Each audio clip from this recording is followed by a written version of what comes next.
गोगा पीर की गाथा सुनो। कहानी उस धरती की जहां रेत सोना उगलती है और हवाएं वीरों के किस्से सुनाती हैं। कहानी है राजस्थान के बागड़ इलाके की, जहां जन्मे एक ऐसे योद्धा जो राजा भी थे, पीर भी थे और नागों के देवता भी। नाम था उनका गोगा जी, जिन्हें दुनिया आज भी कहती है जाहिर वीर गोगा पीर। कहते हैं ददरेवा के राजा जेवर सिंह और रानी बाछल के यहाँ कोई संतान न थी। रानी माँ गोरखनाथ जी की अनन्य भक्त थीं। उनकी भक्ति और गुरु गोरखनाथ के आशीर्वाद से रानी माँ को एक वीर पुत्र रत्न की प्राप्ति हुई। जन्म लेते ही जिनके तेज से महल जगमगा उठा, वही बालक आगे चलकर कहलाया गोगा। गोगा जी बचपन से ही विलक्षण थे। शस्त्र विद्या में निपुण, घुड़सवारी में ऐसे कि हवा से बातें करें।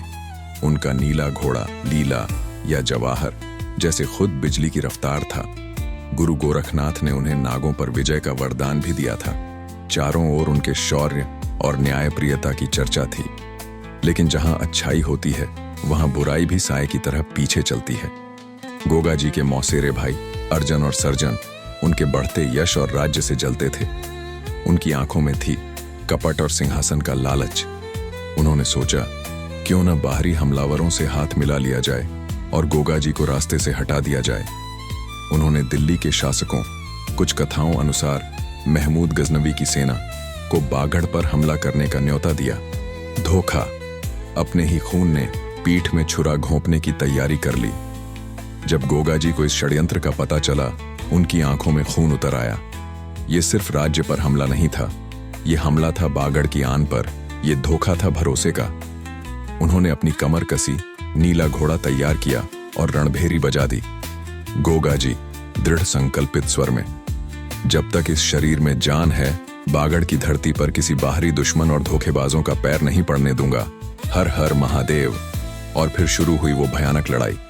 एक तरफ अर्जन सर्जन की कपट्टी सेना और बाहरी हमलावर, दूसरी तरफ अकेले गोगा जी और उनके मुट्ठी भर वफादार राजपूत। गोगा जी ऐसे लड़े जैसे साक्षात शिव का रुद्र अवतार हों। उनका नीला घोड़ा जिधर जाता, दुश्मन के खेमे में भगदड़ मच जाती। तलवारें बिजली की तरह कौंध रही थीं। बागड़ का वो शेर दहाड़ रहा था। उन्होंने पहले अपने धोखेबाज भाइयों अर्जन और सर्जन को उनके किए की सजा दी। रणभूमि में दोनों मारे गए। फिर गोगा जी तूफान की तरह बाहरी हमलावरों पर टूट पड़े। उनकी वीरता देख दुश्मन के पैर उखड़ गए। कहते हैं उनकी लड़ाई देख खुद हमलावर सरदार ने उन्हें जिंदा पीर यानी जाहिर पीर कहा। युद्ध तो जीत लिया, पर गोगा जी का मन बहुत दुखी था। अपने ही भाइयों का खून बहाना पड़ा था। कुछ कथाएं कहती हैं कि इस बात पर उनकी मां उनसे नाराज हो गईं। विरक्त मन और भारी दिल से गोगा जी अपने नीले घोड़े पर सवार होकर एक सुनसान जगह पहुंचे। वहां उन्होंने धरती मां से प्रार्थना की, भावुक स्वर में, हे धरती मां, अब इस संसार में मेरा मन नहीं लगता, मुझे अपनी गोद में स्थान दो। और तभी चमत्कार हुआ।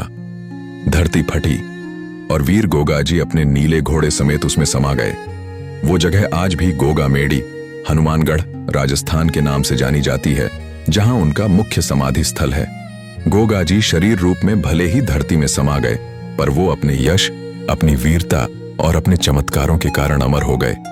वो बन गए लोक देवता, जाहिर वीर गोगा पीर। आज भी करोड़ों लोग राजस्थान से लेकर पंजाब, हरियाणा, हिमाचल तक उन्हें पूजते हैं। खासकर नागों के जहर से रक्षा के लिए उनकी मान्यता अटूट है। भादों के महीने में गोगा मेडी और ददरेवा में विशाल मेला लगता है। भक्त दूर दूर से नीले निशान झंडे लेकर आते हैं। ढोल नगाड़ों पर जय गोगा पीर के जयकारे गूंजते हैं। ये थी कहानी बागड़ के उस वीर की, जो लड़ा भी, जीता भी और जिसने अपनी इच्छा से धरती में समाकर अमृतत्व पाया। वो कहानी है गोगा पीर की। बोलो जाहिर वीर गोगा पीर की जय।